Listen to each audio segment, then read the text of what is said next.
आज हम स्टार्ट कर रहे हैं muscle physiology chapter 6 and 7 of गाइटिन।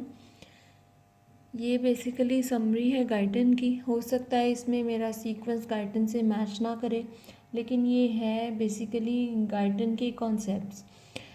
Muscle physiology का जैसे मैंने पहले भी बताया था कि नर्व एंड मसल में कॉन्सेप्ट्स हैं और ये आगे आपके यूज़ होंगे नेक्स्ट क्लासेस में भी। तो कोशिश करें कि इसके कॉन्सेप्ट को समझें बजाय इसको क्रैम करने के। आप जब ये सारे कॉन्सेप्ट समझेंगे जो अभी मैं यहाँ समझाने वाली हूँ, और आप जब गाइडन पढ़ेंगे तो होप सो आपको इसकी अच्छी समझ आ जाएगी और ये आपको रिटेन भी रहेगा। सो ये सुनने के बाद गाइडन लाजमी देखें। So let's start with the muscle physiology. First of all कुछ इम्पॉर्टेंट बातें जो मसल के रेफरेंस से हैं। हमारी बॉडी में 40% मसल्स जो हैं वो हैं स्केलेटल मसल्स। रिमेनिंग 2 टाइप्स हैं, cardiac muscle and smooth muscle. एक सिंगल स्केलेटल मसल फाइबर का जो लेंथ बनती है वो होती है approximately 10 to 80 micrometre. Then most of the skeletal muscle fibers are innervated by a single nerve fiber except 2% of the skeletal muscles. ये कुछ बेसिक बातें थी, इंट्रोडक्शन था। नेक्स्ट मसल्स की आपको आइडिया है। स्केलेटल मसल का ग्रॉस स्ट्रक्चर जो है आपने एनाटमी में जैसे पढ़ा होगा कि मसल का बल्क होता है बेली सेंटर, एंड पे इसका टेंडन होता है जहाँ से इसकी अटैचमेंट होती है टू अ बोन। नेक्स्ट अगर हम इसको फर्दर इसका स्ट्रक्चर देखें तो यहाँ पे हमारे पास है एक मसल बंडल। फर्दर हम इसमें से देखें तो एक इसको कहेंगे मसल बंडल। फर्दर इसके अंदर है फेसिकुलस, मसल फेसिकुलस। इसके अंदर फर्दर हम देखें तो वो आता है मसल फाइबर। ये एक सिंगल मसल फाइबर है जिसके ऊपर हमने सारी स्टडी कर दी है। इसी मसल फाइबर के अंदर डिफरेंट मायोफिब्रल्स होती हैं जिनको आगे हम अभी स्टडी करते हैं। 2 तरह की प्रोटीन्स होती हैं मसल में, एक्टिन और मायोसिन। ये दोनों मिलके मुख्तलिफ स्ट्रक्चर्स कह सकते हैं आप बनाती हैं। पूरा एक अरे बनता है एक्टिन और मायोसिन से। इसके अलावा कुछ और फिलामेंट्स हैं, कुछ और प्रोटीन्स हैं। इनकी पर्टिकुलर अरेंजमेंट होती है जो कि अकॉर्डिंग टू द फंक्शन होती है मसल के, यानी कि इसकी यही अरेंजमेंट है जिसकी वजह से मसल की कॉन्ट्रैक्शन होती है। तो अब हम उस अरेंजमेंट को स्टडी करेंगे। ये एक डायग्राम है गाइटिन की, डायग्राम 6.3 चैप्टर 6 में से। यहाँ पे दिखाया हुआ है कि ये सेंटर में लाई कर रही है मायोसिन, और ये आपको जो स्ट्रैंड्स नज़र आ रहे हैं ये है एक्टिन, और ये क्रॉस ब्रिजेस है मायोसिन के। ये एक्टिन और मायोसिन कुछ रीजन में ओवरलैप कर रही है, वरना यहाँ पे सिर्फ एक्टिन है और यहाँ पे आपको सिर्फ मायोसिन नज़र आ रही है। ये एम लाइन है in the centre of myosin. दोनों साइड्स पे यहाँ पे हमें जी डिस्क नज़र आ रही है जो ज्वाइन कर रही है मायोसिन को through the protein called Titan. Titan एक तरफ से अटैच हो रही है मायोसिन से, दूसरी तरफ से जी डिस्क से। इसके अलावा कंप्लीट जो एक्टिन का पोर्शन है जहाँ पे मायोसिन ओवरलैप नहीं है, यानी यहाँ से लेकर यहाँ तक, इसको हम कहेंगे आई बैंड। वो रीजन जो मायोसिन का जो एक्टिन को भी इंक्लूड कर रहा है, some part from the both side overlapping part, और इसके अलावा सेंट्रल पार्ट, इसको हम कहते हैं ए बैंड। ए बैंड का जो सेंट्रल पोर्शन है जहाँ पे एक्टिन नहीं है, यानी कि सिर्फ मायोसिन पाया जा रहा है, उसको हम कहेंगे एच जोन। अब ये कुछ चीज़ें हैं, इसका आपने कॉन्सेप्ट बना लेना है, इसको याद रखने की कौन कौन सी चीज़ कहाँ है। जब हम जिक्र करेंगे ए बैंड आई बैंड तो आपको ये पता होना चाहिए सारा कुछ जो अभी यहाँ पे डिस्कस किया है।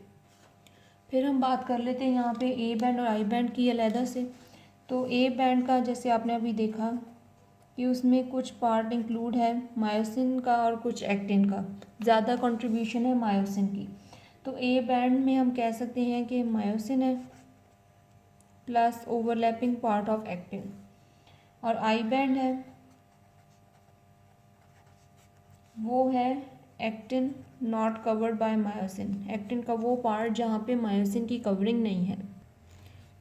इसके अलावा जो आई बैंड है वो होता है लाइट और आइसोट्रोपिक।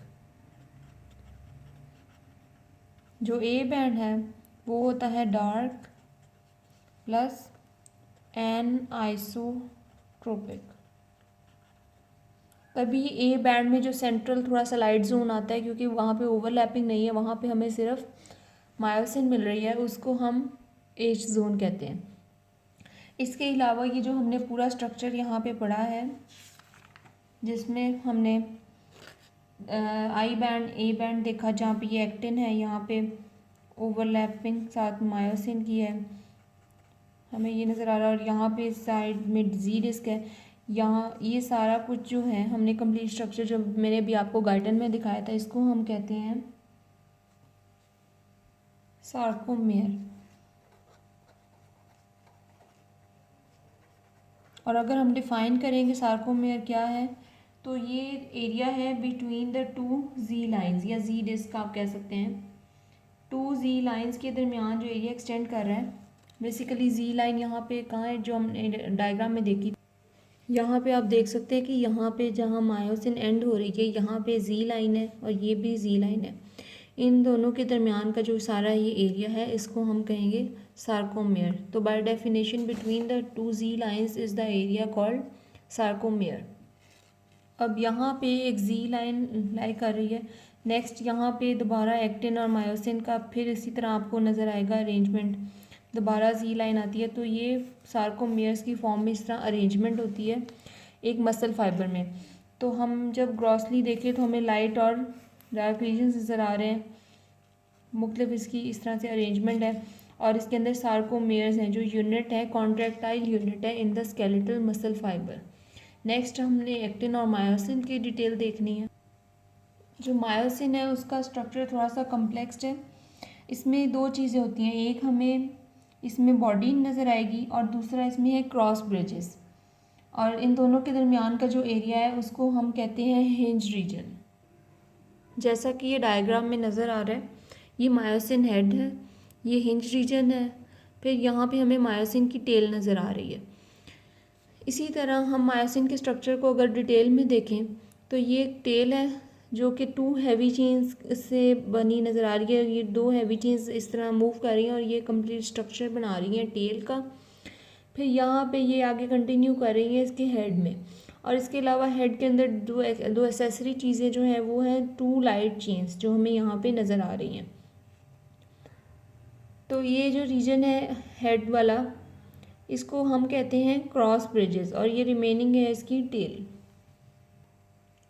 इसी तरह ये स्ट्रक्चर है एक्टिन का, इसमें एफ एक्टिन मॉलिक्यूल्स हैं जो मिलके बना रहे हैं कंप्लीट एक्टिन का एक्टिन प्रोटीन। इसके अलावा इसके ऊपर है ट्रोपोमायोसिन और ट्रोपोनिन, ये दो और किस्म की प्रोटीन्स हैं, इनको आगे हम डिटेल से पढ़ेंगे जब स्केलेटल मसल के हम पूरी कॉन्ट्रैक्शन और बाकी मैकेनिज्म्स पढ़ेंगे। इसके अलावा ट्रोपोनिन 3 टाइप्स की है, troponin I, T and C. I has the affinity for actin, T has for the tropomyosin और C for the calcium। अभी यहाँ के लिए इतनी बात काफ़ी है, ये डिटेल्स जब मैं आपको पढ़ाऊँगी तो आपको ये सारी बातें समझ आ जाएंगी। इसके अलावा ये स्ट्रक्चर है मायोसिन और एक्टिन जब हमें इकट्ठी नज़र आती हैं वो किस फॉर्म में है, यहाँ पे मायोसिन किस तरह नज़र आ रही है और ये क्रॉस ब्रिजेस किस तरह से इंटरेक्ट कर रही हैं एक्टिन के साथ, और ये हिंज रीजन हमें सेंटर में इधर नज़र आ रहा है। सो आगे हमने नेक्स्ट डिटेल पढ़नी है इसी सब की, किस तरह मसल फाइबर में कॉन्ट्रैक्शन होती है, सारी सीरीज़ ऑफ स्टेप्स, मुख्तलिफ मैकेनिज़्म, मॉडल वगैरह सारी हम आगे डिटेल में नेक्स्ट पार्ट में स्टडी करेंगे।